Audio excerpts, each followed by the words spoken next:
श्री हरि बोलो ग्रंथराज श्रीमद् भगवद गीता जी की जय। नमस्कार दोस्तों, स्वागत है आपका गीता के ज्ञान के एक और विशेष एपिसोड में। आज हम भगवान श्री कृष्ण द्वारा अर्जुन को दिए गए अध्याय 6 श्लोक 35 के गूढ़ संदेश को समझेंगे। इस श्लोक में जीवन की चुनौतियों का सामना आत्मसंयम और धैर्य से करने की अद्भुत शक्ति छिपी है। तो चलिए इस ज्ञान यात्रा को आगे बढ़ाते हैं। पिछले एपिसोड में हमने चर्चा की थी अध्याय 6 के श्लोक 34 की। उसमें हमने मन को वश में करने और ध्यान के महत्व को समझा। अगर आपने वो एपिसोड नहीं देखा है तो अभी जाकर देखें। आज के श्लोक में भगवान कृष्ण अर्जुन को यह बता रहे हैं कि धैर्य और आत्मसंयम ही किसी भी चुनौती को पार करने का मार्ग है। यह श्लोक हमारे जीवन को नई दृष्टि से देखने में सहायक है। श्री परमात्मने नमः। गीता सुगीता कर्तव्या किमन्यः शास्त्र विस्तरया या स्वयं पद्मनाभस्य मुख पद्माद्विनयः श्रिता। अथ ध्यानम् शांताकारं भुजग शयनं पद्मनाभं सुरेशं विश्व आधारं गगन सदृशं मेघवर्णं शुभांगम लक्ष्मीकांत कमल नयन योगिभिः ध्यान गम्यम वंदे विष्णु भव भयहरम सर्व लोकैकनाथम। यम ब्रह्मा वरुणेन्द्र रुद्रमृतः स्तुन्वन्ति दिव्यैः स्तवैर्वेदैः सांग पद क्रमोपनिषदे गायन्ति यं सामगाः। ध्यान अवस्थित तद्गतेन मनसा पश्यन्ति य योगिनो यस्यान्तं न विदुः सुर असुरगणा देवाय तस्मै नमः। वसुदेव सुतं देव कंस चाणूर मर्दनम देवकी परमानंदम कृष्ण वंदे जगद्गुरुम। भगवत गीता अध्याय 6 श्लोक 35। अभ्यास और वैराग्य से मन वश में होने का कथन। श्लोक 35। श्री भगवानुवाच असंशयं महाबाहो मनो दुर्निग्रहे चलम् अभ्यासेन तु कौन्तेय वैराग्यं च गृह्यते। उच्चारण की विधि असंशयम महाबाहो मनः दुर्निग्रहम चलम अभ्यासेन तु कौन्तेय वैराग्यन च गृह्यते। 35। इस प्रकार अर्जुन के पूछने पर श्री भगवान बोले। शब्दार्थ महाबाहो अर्थात हे महाबाहो, असंशयम अर्थात निःसंदेह, मनः अर्थात मन, चलम अर्थात चंचल और दुर्निग्रहम अर्थात कठिनता से वश में होने वाला है। तू अर्थात परंतु, कौन्तेय अर्थात हे कुंती पुत्र अर्जुन। यह अभ्यासेन अर्थात अभ्यास, च अर्थात और, वैराग्येण अर्थात वैराग्य से, गृह्यते अर्थात वश में होता है। अर्थ श्री भगवान बोले हे महाबाहो, निःसंदेह मन चंचल और कठिनता से वश में होने वाला है, परंतु हे कुंती पुत्र अर्जुन, यह अभ्यास और वैराग्य से वश में होता है। 35। व्याख्या संशयम महाबाहो मनो दुर्निग्रहे चलम। यहाँ महाबाहो संबोधन का तात्पर्य शूरवीरता बताने में है, अर्थात अभ्यास करते हुए कभी उकताना नहीं चाहिए। अपने में धैर्यपूर्वक वैसी ही शूरवीरता रखनी चाहिए। अर्जुन ने पहले चंचलता के कारण मन का निग्रह करना बड़ा कठिन बताया। उसी बात पर भगवान कहते हैं कि तुम जो कहते हो वह एकदम ठीक बात है, निःसंदिग्ध बात है, क्योंकि मन बड़ा चंचल है और इसका निग्रह करना भी बड़ा कठिन है। अभ्यासेन तु कौन्तेय वैराग्यं च गृह्यते। अर्जुन की माता कुंती बहुत विवेकवती तथा भोगों से विरक्त रहने वाली थी। कुंती ने भगवान श्री कृष्ण से विपत्ति का वरदान मांगा था। विपदः सन्तु नः शश्वत् तत्र तत्र जगद्गुरो भवतो दर्शनं यत् स्यात् पुनर्भव दर्शनम। श्रीमद्भा 01 8 25। हे जगद्गुरो, हमारे जीवन में सर्वदा पद पद पर विपत्तियां आती रहें, जिससे हमें पुनः संसार की प्राप्ति न कराने वाले आपके दुर्लभ दर्शन मिलते रहें। ऐसा वरदान मांगने वाला इतिहास में बहुत कम मिलता है। अतः यहाँ कौन्तेय संबोधन देकर भगवान अर्जुन को कुंती माता की याद दिलाते हैं कि जैसे तुम्हारी माता कुंती बड़ी विरक्त है, ऐसे ही तुम भी संसार से विरक्त होकर परमात्मा में लगो, अर्थात मन को संसार से हटाकर परमात्मा में लगाओ। मन को बार बार ध्येय में लगाने का नाम अभ्यास है। इस अभ्यास की सिद्धि समय लगाने से होती है। समय भी निरंतर लगाया जाए, रोजाना लगाया जाए। कभी अभ्यास किया, कभी नहीं किया, ऐसा नहीं हो। तात्पर्य है कि अभ्यास निरंतर होना चाहिए और अपने ध्येय में महत्व तथा आदर बुद्धि होनी चाहिए। इस तरह अभ्यास करने से अभ्यास दृढ़ हो जाता है। अभ्यास के दो भेद हैं। एक, अपना जो लक्ष्य ध्येय है उसमें मनोवृत्ति को लगाए और दूसरी वृत्ति आ जाए, अर्थात दूसरा कुछ भी चिंतन आ जाए उसकी उपेक्षा कर दे, उससे उदासीन हो जाए। दो, जहां जहां मन चला जाए वहां वहां ही अपने लक्ष्य को, इष्ट को देखे।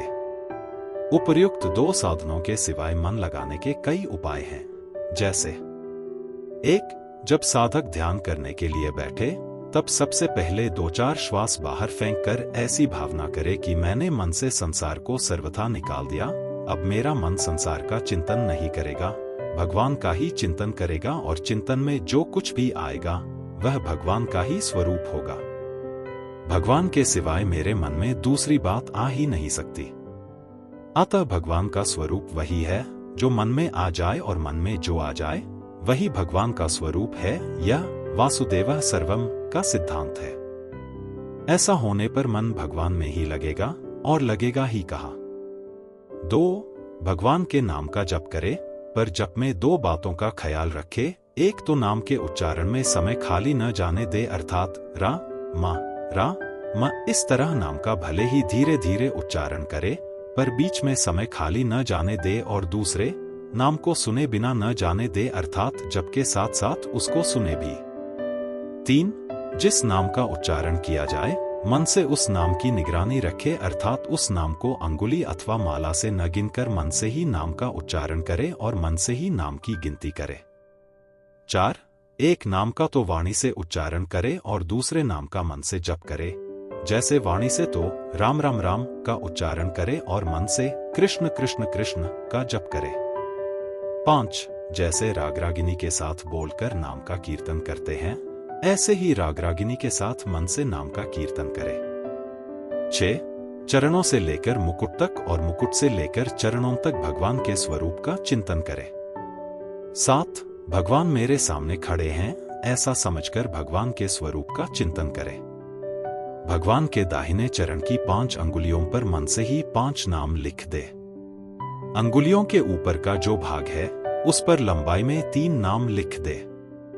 चरणों की पिंडी का जो आरंभ है उस पिंडी की संधि पर 2 नामों के कड़े बना दे।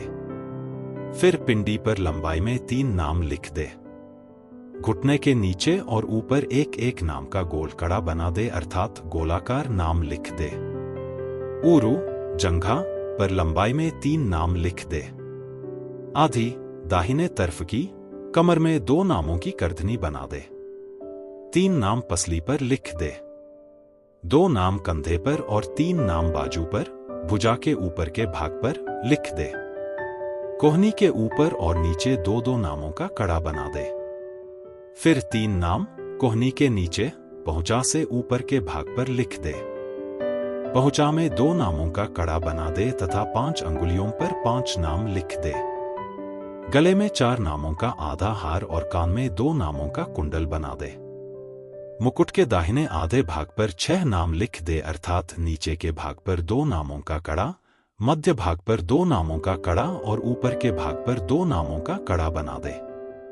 तात्पर्य यह हुआ कि भगवान के दाहिने अंग में चरण से लेकर मुकुट तक 54 नाम अथवा मंत्र आने चाहिए और बाएं अंग में मुकुट से लेकर चरण तक 54 नाम अथवा मंत्र आने चाहिए। इससे भगवान की एक परिक्रमा हो जाती है, भगवान के संपूर्ण अंगों का चिंतन हो जाता है और 108 नामों की एक माला भी हो जाती है। प्रतिदिन ऐसी कम से कम 1 माला करनी चाहिए। इससे अधिक करना चाहें तो अधिक भी कर सकते हैं।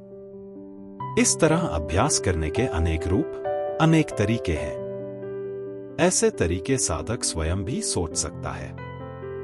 अभ्यास की सहायता के लिए वैराग्य की जरूरत है। कारण कि संसार के भोगों से राग जितना हटेगा, मन उतना परमात्मा में लगेगा। संसार का राग सर्वथा हटने पर मन में संसार का राग पूर्वक चिंतन नहीं होगा। अतः पुराने संस्कारों के कारण कभी कोई स्फुरना हो भी जाए तो उसकी उपेक्षा कर दे, अर्थात उसमें न राग करे और न द्वेष करे। फिर वह स्फुरना अपने आप मिट जाएगी। इस तरह अभ्यास और वैराग्य से मन का निग्रह हो जाता है, मन पकड़ा जाता है।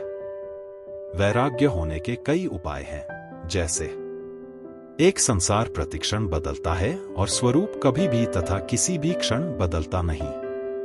अतः संसार हमारे साथ नहीं है और हम संसार के साथ नहीं हैं। जैसे बाल्यावस्था, युवावस्था हमारे साथ नहीं रही, परिस्थिति हमारे साथ नहीं रही आदि।